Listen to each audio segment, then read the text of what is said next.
I know most of you on some level.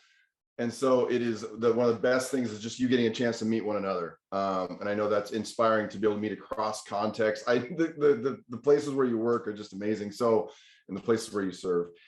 This is deeply personal to me. I coached one of my developmental goals was to coach my two sons during their middle school and actually all the way through elementary school and then middle school and then high school years.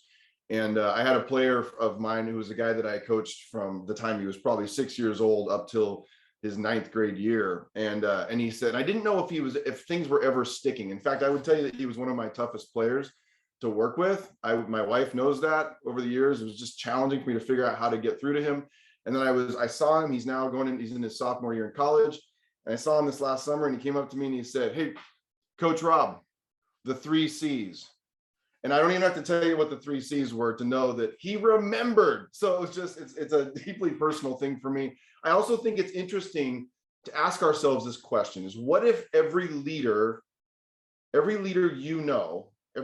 know was a great coach?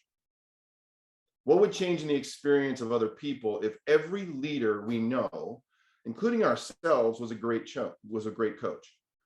A great coach of other people. And one of the greatest coaches in my life was named Jim Locke. And Jim, I grew up in Seattle proper, and Jim was my soccer coach from the time I was about 7 years old until I was in 8th grade.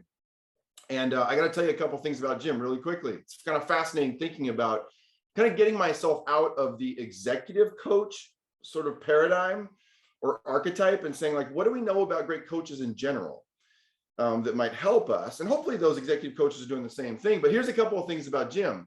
He was encouraging. Jim was encouraging. He was a man of deep character. I know this now even more than ever because Jim is now passed away. But I know that I found out when I read some things that were as part of his memorial service that after I knew him, he spent his entire career working with kids with all sorts of developmental challenges. That's what Jim Locke spent his life doing. So it's funny looking back and realizing, oh, that's where he went next. He was tough and soft at the same time. He swore at us sometimes. I will tell you honestly, he was the first person I ever heard say, what the hell are you doing, McKenna? Like it was this shocking thing, like this person that cared deeply about me that was also pretty tough. So he was both of those things.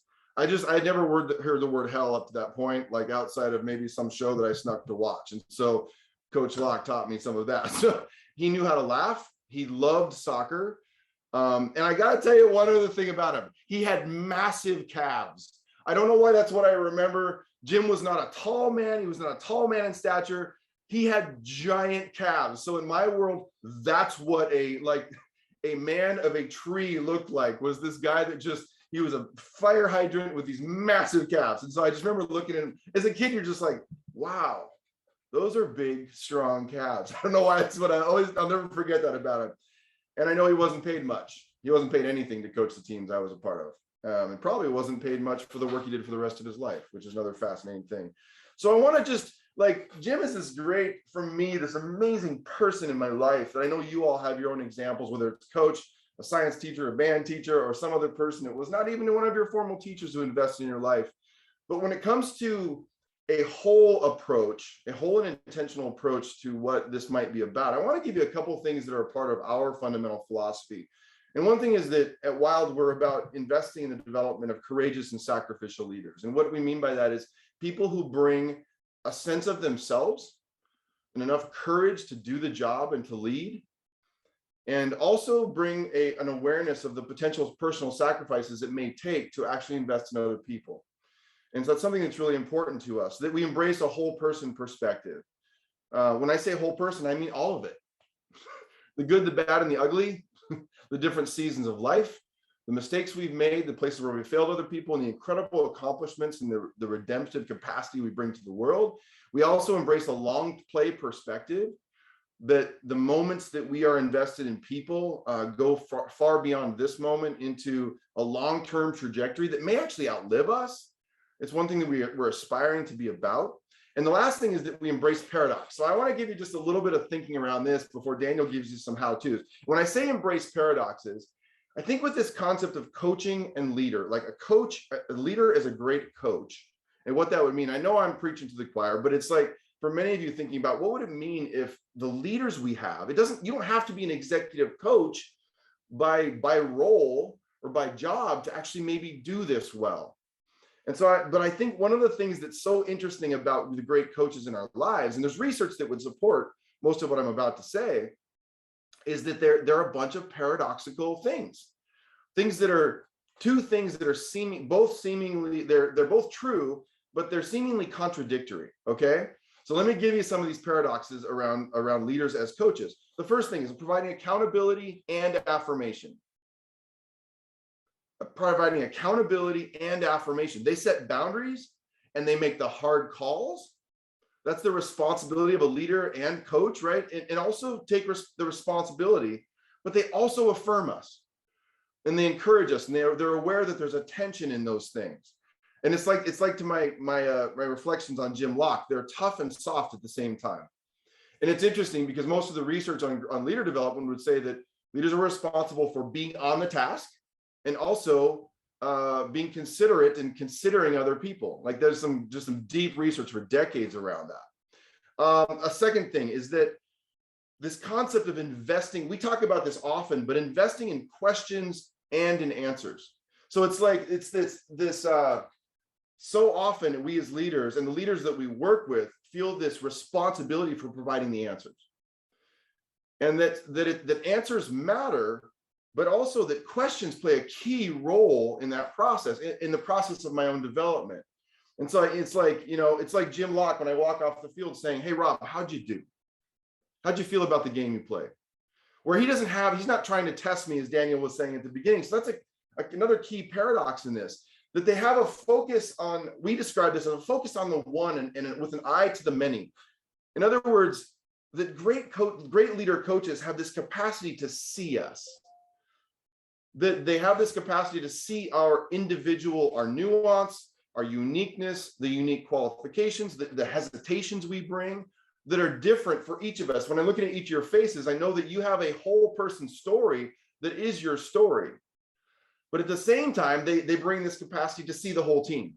So what coaches are always facing is this necessity for understanding and identifying every single player and their unique capacity to move well and to show up well and to learn well and to perform, but also to be responsible for all of us together. And I think that's such an interesting part of what a leader as a coach might do. And by the way, if you're taking any notes, if anything I'm saying is like provoking to you or like affirming to you, like write it down and bring it into the conversation we're about to have. Because I think for me, these are things I can have this conversation almost every day and learn from these things. Like, what does this mean for McKenna, like trying to be a leader as a coach? And it's interesting. Just one other thing about that, the thing about focusing on the one with the eye to the many. This is such a fascinating thing. So think about those. If you're not a football fan, I get it. It's okay. But just bear with me for a second. It's so interesting because some coaches allow their quarterbacks to call the plays. Are you with me? Like, you don't have to be a big football fan to know what I'm talking about, probably. But some coaches know, they hold on. They say, like, my quarterback I have is not the person who's designed to call the plays. So I'm going to call the plays. And that relationship between them is so key, right? So it's that, I think that's another part of that, is understanding the individual, the customized and nuanced story of every individual person. Another thing is that develop this coaches bring this capacity to do two things at once, to develop our human capacity and also our performance capacity. It's really interesting. This tension, I can't stand it when we just throw out one side. We just talk about being encouraging, or we talk about one side of this picture, is that most leaders, if they don't get some wins, they're not going to have a job tomorrow. You know what I mean? Like, if you don't get some wins in the Pac-12 football conference, you don't have a job tomorrow. But if you don't have more wins than losses, but in some leagues you just need some wins. So that great leaders as coaches are responsible for accomplishments, getting things done, but at the same time holding that intention with seeing our human capacity. And I think that's a fascinating tension as well. And then The last thing I want to mention is that Daniel will get into for just a moment is that, I've done research for years on whole person development. If you look at the literature on across the field of industrial organizational psychology, there are so many variables impacting the capacity of a leader.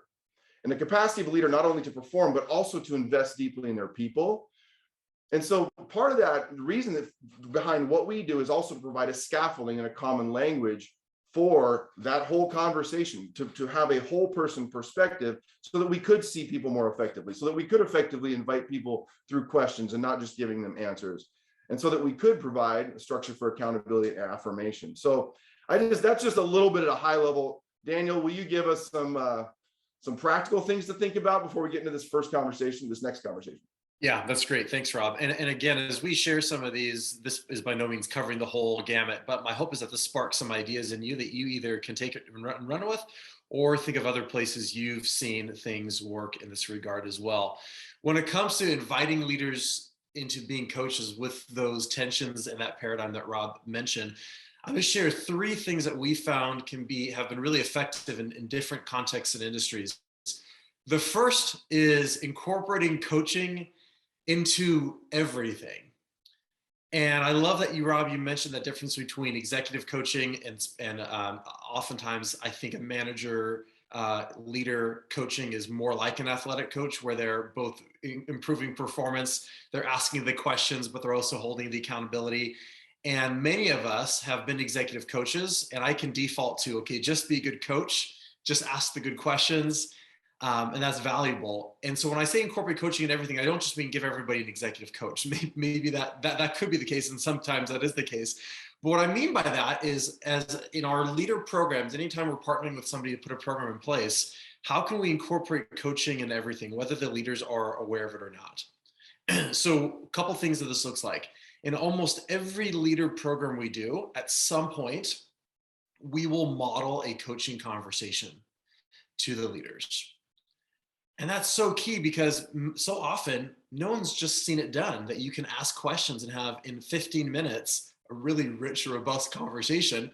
And especially if a leader has had an executive coach, they might think, oh, I have to be like that.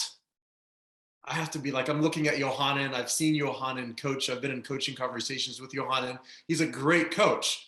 And so if Johanan was my executive coach and I'm a leader, now I feel like, well, I have to be Johanan. And he's got these great questions. He seems to have the magical next step prompt. He's able to paraphrase well and help me mirror.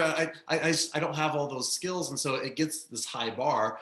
And so when leaders can see in real time, in a fishbowl or some sort of conversation where in 15 minutes, you can have a very simple conversation, now it's accessible for me. So we try to build that in every time we can. And anytime there's a conversation between leaders, I want them to be having coaching conversations, peer coaching. If we can build it into everything we do in our leader programs, whether somebody sees that formally and we give them a coaching framework, or setting them up to have those coaching conversations, that is really powerful. A couple other ways that looks like for us is mixing people up. So if we have an existing team, that's one thing. Oftentimes you get people from across teams, and we've found that sometimes it can be difficult for a leader to practice coaching with their own people. But if they're coaching someone on a different team, now it's a little bit easier. I don't have the performance issues to deal with. And so imagine if all of us were representing different parts of the organization today, and we were in the breakout somebody in a different part, a different division. Well, it's easier to coach. It's easier for Grace to coach me if I don't report to her sometimes. And so that can be really helpful. And then the last couple of things with this idea of incorporating coaching into everything is not shying away from teaching leaders behavioral science.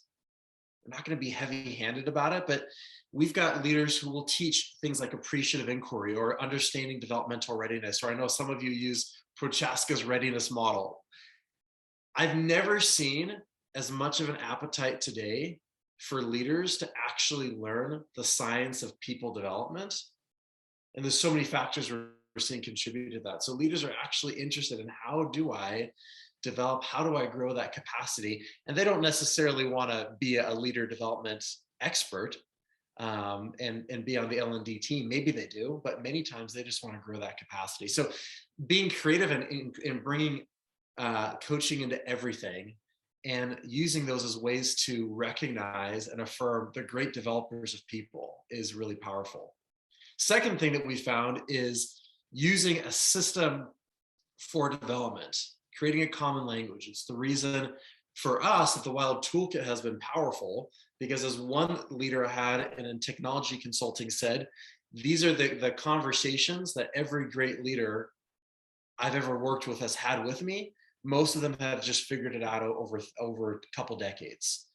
And if we can help a first line, if we can curate the conversations for a first line manager so they can focus on doing their job and not have to and have some coaching skills, but then we've set up for them a system, a framework, a rhythm for the year, a business rhythm of what it looks like to do development with a common shared language.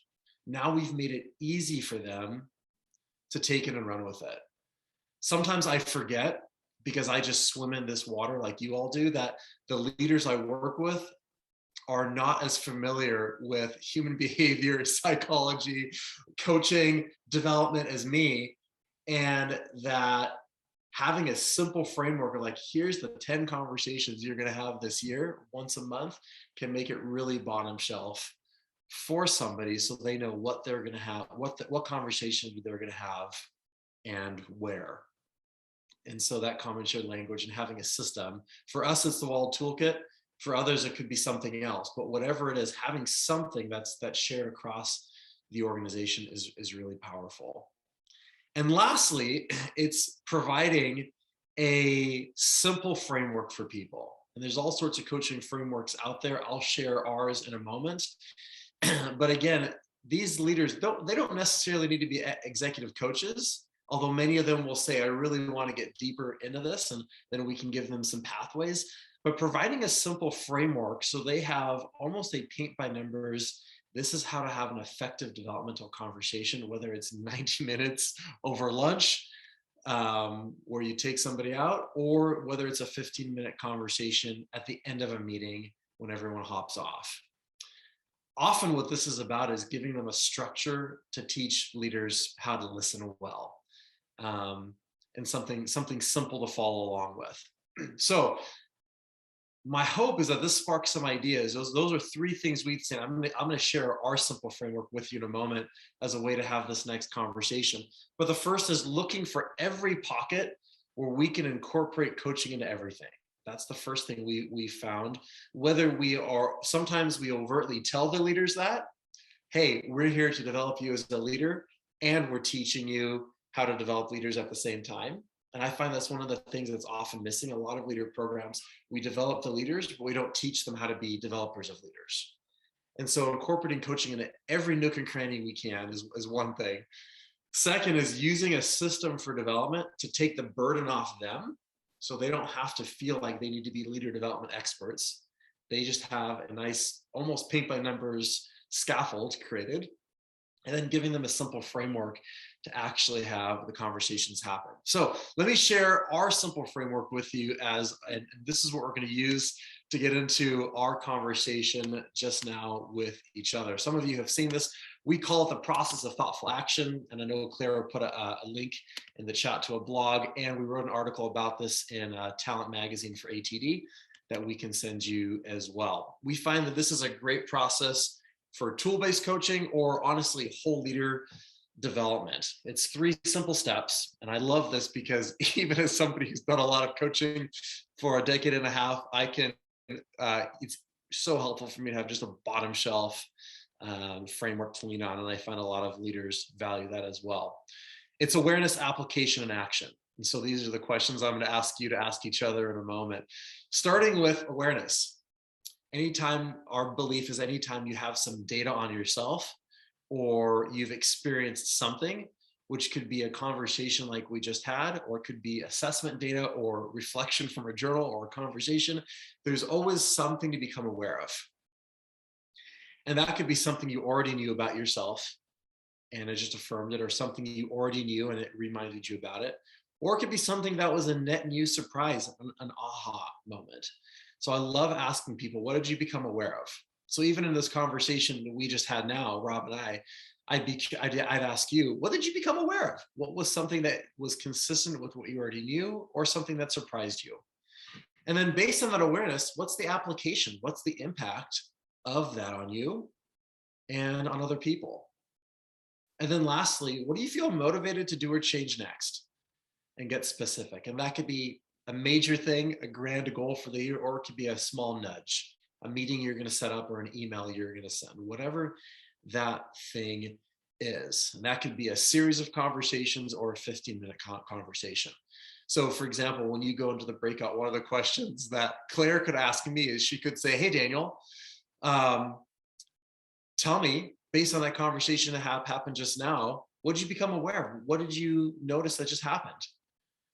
Be a great way for me to debrief my own experience of presenting this content to you. What was the impact of that on you, and how do you think that showed up for them? And what do you want to do or change next based on that? It's a great, easy framework for coaching people, debriefing an assessment, or honestly, a hallway conversation for processing through a meeting. So we're going to put this in the chat. Wiley's the owner of an organization called Prycor, as well as a couple other companies. But in Prycor, one of the businesses he owns, he also runs the sales team, and in addition to other things as well. And Wiley, you've been on. It's been fun to just be part of your journey over the last 2 years. You've been on this journey as a leader who's been growing in your understanding and embracing what it means to coach and develop other leaders as well. Could you tell us a little bit? I think your story captures what we want to see with leaders. Tell us a little bit about your story and your journey over the last 2 years in terms of embracing what it means to be a leader who coaches and develops other people. Jim and Josina might get bored of this. We just talked a little bit about this, so please bear with me on that. Well, good morning, everybody. Man, it's been a journey. It's been a journey, and one of the things that I have seen is that one, development never stops, and development to me has become an addiction because of what it has done for me, and also how it and I love this phrase, and I know Rob hears me say it all the time. It spills over into your sphere of influence, your company, your family, those that you directly lead or coach. And when I saw that change in my development and how it affected or impacted others, I wanted to continue to do it. So the actual journey where I jumped in was probably around 2019 and clear up until today. And I was telling Josina and Jim that, I mean, every Tuesday, it's become regular for us to communicate with our sales team and talk about a lot of different things, specifically development. So what I find fascinating, Wiley, is that, and you've given me some insight into what those Tuesday morning meetings look like. You're not talking about sales numbers. You're not talking about metrics or quotas or goals. I mean, what does that meeting look like for you when you say it's focused on development? Because this is your sales team. What does that weekly Tuesday morning look like? So the morning meeting on Tuesdays often starts with a question. And I'm a huge believer learning in my development that question leads to answers, and answers lead to the way you live your life. So for me, the questions that I ask in those meetings set the stage for what is about to happen throughout the entire week. It is in some cases focused it could lead down to performance, but it's not specific, or the specific focus isn't performance. I want them to understand, my sales team, I want them to understand who they are, what their capacity is, and how they're going to use that this week with their responsibilities. And again, it could be Prycor, it could be family, it could be with a customer, it could be with a subcontractor, it could be with whoever. So that's what we focus on. Yeah. So you've been doing those Tuesdays for a while, and I know you have a lot of developmental conversations with your team. You ask them a lot of questions. So the $1 million question is this: as you focus on coaching and development, and they've seen you invest in yourself. You've gone through our Right. executive fellows program and Mhm. our coach training. I mean, a whole host of things. They've seen you invest in yourself. You've invested in them with our process too. When you do that development, because you're not explicitly focused on sales or even quotas, what is the like is what's the business impact of focusing on developing them as people, even in their family? It's it has been interesting. Initially it was something where I just wanted to develop the people to develop them. There was no motivation behind um, numbers or what have you. And as I told Jim and Josina, because of the development in 2020, we were able to have a record-breaking revenue year with no intention behind. Um, of course, we're in business and we want to grow and scale, right? And that is a goal, collective goal of the company. However, that wasn't a goal behind the development of the individuals. However, the byproduct of that was both top and bottom. So top revenue, bottom line profit margin over the course of 2020 in a pandemic. And one of the most biggest things that changed was the investment time and energy into each individual person.